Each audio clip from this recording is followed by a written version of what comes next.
welcome back to the Project 6 podcast. I'm here with Elizabeth Lake, the author of Lipstick on the Wall, a poetry collection that speaks about intense emotions, self expression, and identity. I'm really excited to have you here. This collection has had a phenomenal debut with its release on Amazon, Goodreads, and Barnes& and Noble Miami. So, introduce yourself, and also can you walk us through the moment when you knew the title Lipstick on the Wall like captured the essence of your book and you knew that was going to be the title? Hi, I'm Elizabeth Lake, and yes, I just came out with my first collection of poetry and prose, Lipstick on the Wall. The title actually came from a time when I was studying abroad in Spain, and I went to this really cute bar with some of my great friends, and the walls were just covered in lipstick kisses. And I love to collage, as you can see from here, and it felt like a collage of like different people and different moments, and it was so powerful for me, and it made me think of all the imprints that like we leave on other people or that other people leave on us. Mm-hmm. And so it just had me thinking about like how much of an impact a little thing can have, Yeah. and when you add them all together, like that can really create an identity, and it really differentiated the bar from other bars I'd ever been to. So it was a really powerful moment. And when I was thinking about my poetry, I was thinking of how it was a collection of all these little things. And so that's kind of where I got the idea for that. I love how it came from like study abroad because I studied abroad as well. I studied in London and everything. I did get a chance to go to Spain, but I went to Marbella. Yeah. Oh, So nice. where did you study? Was it like Barcelona? I studied in Granada. Oh, the other like Fordham. Mm-hmm. Oh But my gosh. I think the bar might have been in Barcelona though. Oh It was my god. definitely a cool experience. London is amazing too. Oh yeah. Love it I there. I loved London. I definitely say the downside was like the pound and dollar conversion. That was the thing. I Oh, was like, oh, okay. But then yeah. we What were you saying?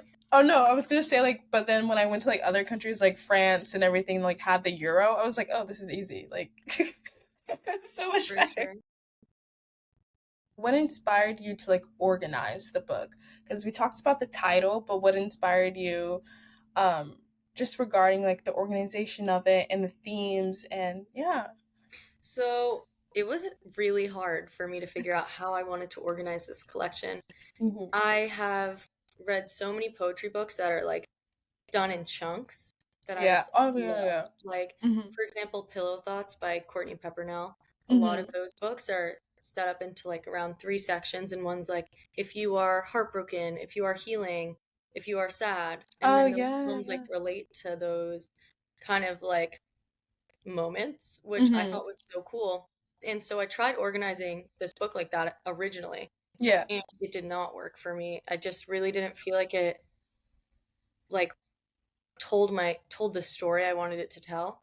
So I Hmm. started like I decided to scratch that and try to tell a story through the poems in a way. So they very naturally like flow into each other and carry you through like different kind of like waves of emotions and experiences. And I was so happy with how they turned out like with this organization, and I didn't do chapters, and I feel like it just kind of allows you to, I don't know, follow along in a different way rather than having it in Yeah. those. Yeah. Like bit by bit. I Mm-hmm. like that. Wait, that's really interesting because like you mentioned different poetry books that you read, it would be like this, and that's like what I'm exposed to too. Like those are the only poetry books I usually see. So that's really interesting. You kind of have like a continuous flow throughout your book. That's like very different. And I think it like definitely like differentiates you like from the other authors that are in poetry. So really interesting. I like Thanks. And I that. also like the idea that like you can just flip like one thing I love about poetry books is that you can just flip to any page and Hmm. you're ready to go. Like you can just start from there. Yeah. So it's definitely meant to be maybe read in that order. However, it's also meant to be just like opened at any point and read then too. So, Yeah. yeah. Okay.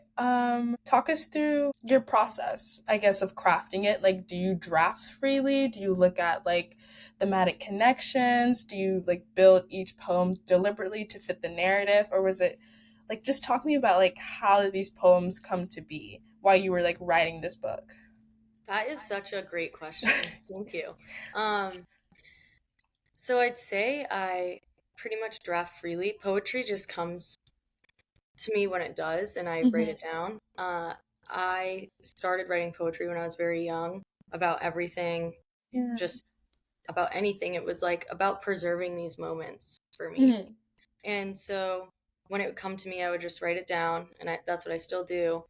And I just, all these poems were building up, and I had so many, and I was like, okay, it's time to take a selection of the ones I've written and make them into a collection that's like cohesive. Hmm. So I'd say that I don't, I wasn't writing any poems for the book Hmm. necessarily. I was writing poems because the poetry came to me, Yeah. and then I organized them to create a collection. Speaking of the poems, like, is there a particular poem that like you feel personally connected to, or was like your favorite, or like what's the story like behind the lines? If there is a poem that you really liked and what's connected to. Um, One that I really love is My Lavender Plant is Dying. Hmm. I can actually read it to you if you want. Of course, yeah. Okay, wait one I second. Let was me. just gonna ask you that. I was like, if you wanted to read, like, it's okay. Okay, so Okay. I have this book here. So this poem, I think, means a lot to me because I wrote it in high school, Hmm. which feels like a very long time ago now, Yeah. and it made it right into like the first few kind of pages of my book Mhm.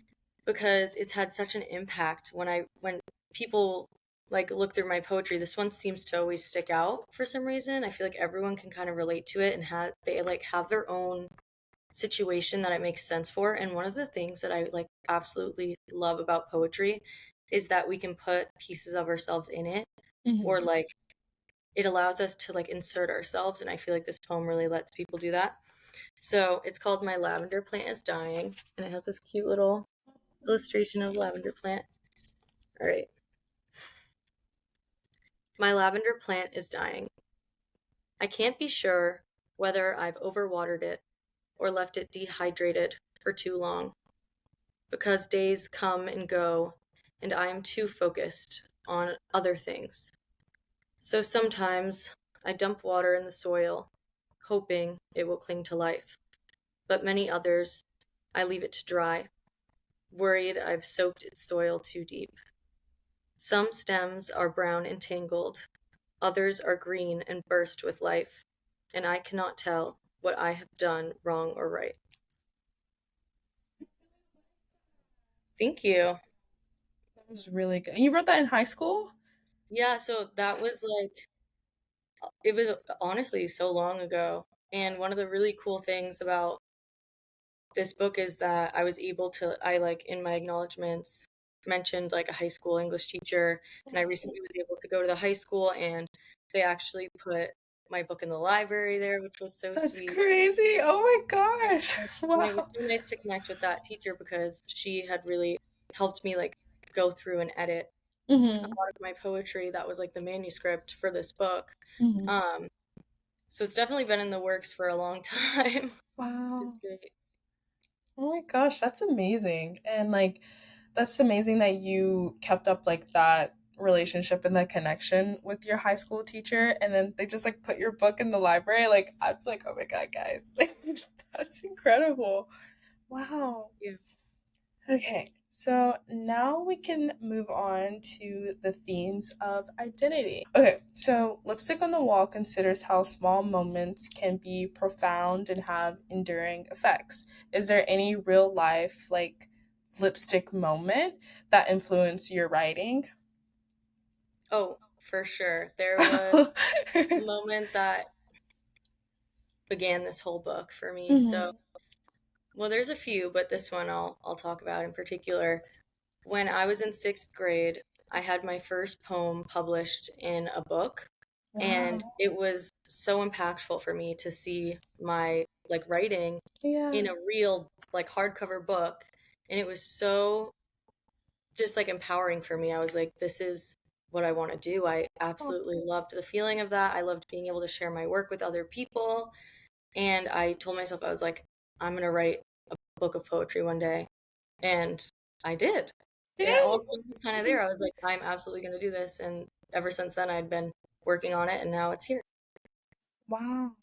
Beautiful that, like, even when you were little, because sixth grade, we were like 11, 12, I think. You were like 11? Something like that. Yeah. Yeah. And then now it's like you still have that passion throughout all these years later, like basically over 10 years later, and you're doing it. Yeah. So And that's amazing. it started in third grade, which is Wow. like so long ago. But Yeah.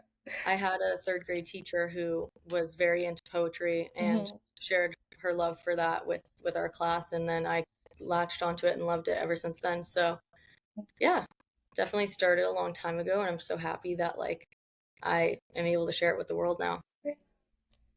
So our next question is, um, how does the fleeting nature of like time drive your poetic voice? Like over time, did like since you did write some of these in high school, like the poem you just showed me, do you think like your poetic voice changed over time, or do you think like what do you think with that your voice behind About my poetry? voice changing over time. Mm-hmm.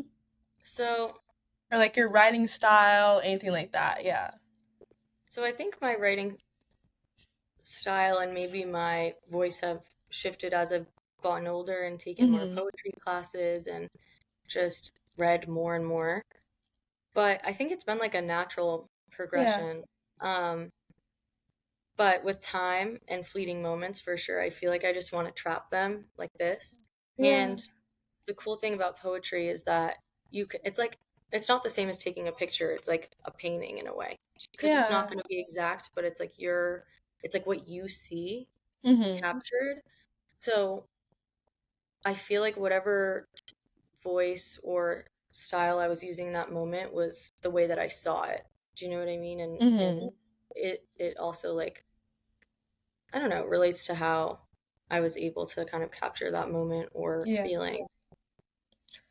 That's really interesting. I like how you like say like in that moment it's like it's like a painting basically. And that reminds me like whenever I read poetry for some reason I think of like like Claude Monet, his Hmm. not poems but paintings.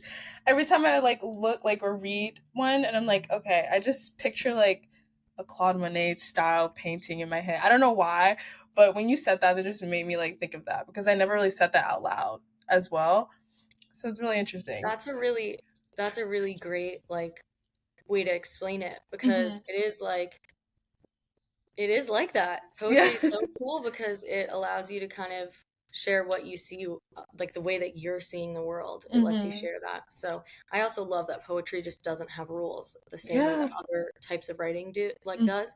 So it's so fun to play with form Yeah. and just go with whatever comes to your head. Hmm. So, Have you tried writing? I think it's haikus, like oh, those. I love haikus. Oh. They're not my go-to, but I have so Hmm. much fun when I do write them. I think I have a Good. haiku or two in the book. So, Hmm. yeah.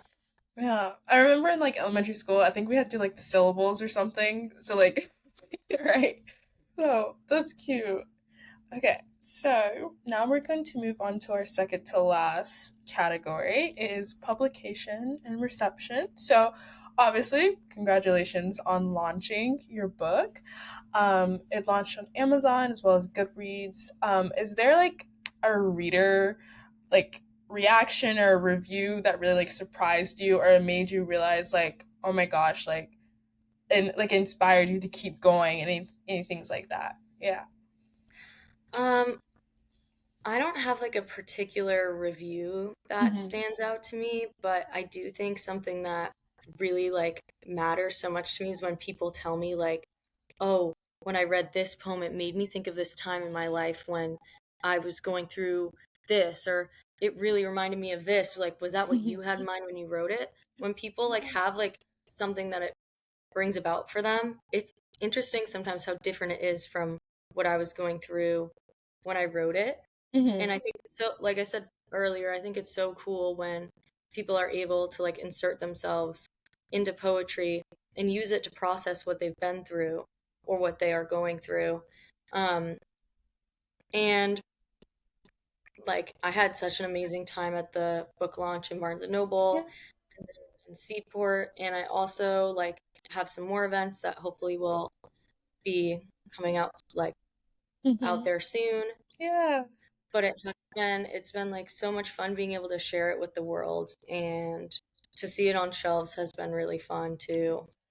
It's like an extension of you, basically, and you're sharing that.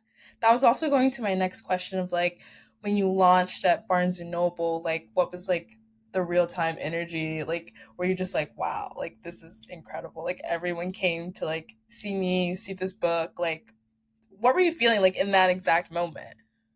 Well, I was definitely nervous, but I was so Uh, excited because it was just it was surreal. It was so much fun, yeah, like being able to, like, I mean, all the seats were filled. It was honestly a dream come true. yeah. And then something that was like really great was after, when these young girls came up to me and wanted to learn about the book and Mm-hmm. were really interested in it, and I signed books for them Oh, and was able to kind of like see them be excited about it with their friends. mm-hmm. And it's just so cool to like get to connect with, I don't know, just random people and get to Yeah. share what you love with them. There was also, so my book just got put into Wellesley Bookstore here in Massachusetts, which is great. Mm-hmm. Yeah. Um, I went there to go sign some copies like a couple days ago, and I ended up meeting this girl who I think she's like in late middle school, like Mm-hmm. eighth grade or something. And she was like so excited. I sent her book for her, all this stuff, and then she ended up finding my TikTok and commenting on it and being like, "Hey, I met you in the bookstore the other day. I love Oh. your book." And I was like, "That is the sweetest thing ever." Like writing Oh. this, like a lot of the poems that I've written are kind of like not to younger me, but kind of when I was so in need of poetry was when I was kind of in that high school, middle school time. Like I Yeah. really looked to it for guidance or just to like kind of understand myself. So the idea that someone else going through that stage of life could also connect with my poetry is really great. Good answer. Good answer. Okay, so now we're going to move into our last part, which is just reflection and your future path plans. So, how do you hope readers will reflect on their own small, like, imprints and, like you were saying, like their life experiences through finishing your book? I hope they have like a different, maybe it like can help them look at things from a different angle and try Mm-hmm. to understand and process maybe some of the things they've been through or are experiencing. And I just hope that it gives them some kind of confidence that they're not the only one who's felt this way. Yeah. And then also that there's so much good out there and so many good things we can focus on and kind of celebrate the little joys of life. You know, Yeah. there's Like a saying that's focusing. like, yeah, there's a saying that's like happiness is a cup of coffee. Mhm. And sometimes happiness is just the little things that are ordinary. And I would love for someone to get that from the book. Like enjoy the small things and like kind of like shift that mindset to just like positive thinking and everything. I think that's really beautiful for you to just like make sure your readers take away from your book. So I like that. Thank you. And so, looking ahead, are you experimenting with like any new forms like multimedia poetry or anything digital since your book is a physical like book? So, are you thinking of anything like digital, like going into that space? So I will be coming out with a paperback version of the book. I'm not sure exactly when, but Mm-hmm. I'm very excited for that. And there might be some new illustrations, which would be very great. And maybe a couple Fun. more poems. I'm thinking of adding a few bonus poems. Mm-hmm. And I've definitely been like exploring different forms, just trying things that are new. I've also been doing a lot of collaging, which is one of my favorite things. And I think that also inspires my poetry a lot. Mm-hmm. So, kind of just focusing on that. And then eventually one day, I'm sure I'll be able to come out with like an ebook. I know you were Yeah. talking about the digital piece of it. So Or yeah, like an one day audiobook. Yeah. audio would be awesome Yeah. too. I didn't even think of that. Yeah, Yeah. that would be really good. Yeah. Because I think Amazon has like the thing with Audible. Like, I think if you're like Prime or something, you have like a credit. Because I read Prince Harry's like book as an audiobook. So that would be like really good opportunity for you as well. Yeah, for sure. I'll definitely look into that. So, finally, what is next for you? So, like, any collaborations, like readings, events, like you want to spill, or like you can't spill it yet, or anything So I like have that? some things in the works that are, I don't want to speak too Yeah. soon before I have like a date for things, but Hmm. there's definitely good things on the horizon. Hey. Um, and as soon as they are finalized, I will post them on Instagram and get that out to the world. Um, my Instagram is just at lipstick on the walls. So Mhm. I was just about to tell you, I was like, do you want to thank plug you. it? Or like, yes. And So, then, oh, oh, continue, continue. also, I highly recommend going to Love Struck Books in Cambridge. Lipstick on the Walls on the shelves there, and we're trying to partner with them for an event soon. It's just such an amazing bookstore, and I highly recommend checking it out if you have a chance. Yes. Yes. Wait, isn't like okay. I've been okay, wait, because Boston and Cambridge just like a river that separates them, right? Because I've Mhm. been to Boston. Okay. Cambridge is Wait. Boston, pretty much. Like, Oh, it's just Boston. Okay. Because I was like, isn't that like where like Harvard, like yeah, MIT, like Harvard's there. wow. I want to thank you so much for being on Project 6 podcast today. This was a great conversation and just learning more about you as an individual, but also your book. And I'm just excited to see like the more like what you would do more and everything. And I can't wait to see those Instagram updates. But Thank yeah, you. I really appreciate it. no problem. Do you want to plug your Instagram like one last time? So Yes, sure. So you can follow me at Lipstick on the Walls. So I added an S on there because Lipstick on the Wall was taken, but you can follow me yay. there. And then we also have a TikTok, which is also Lipstick on the Walls. Yes. All right. So thank you. Thank And you so oh much. wait, do you want to put your book in the camera? Yay! Okay, thank you.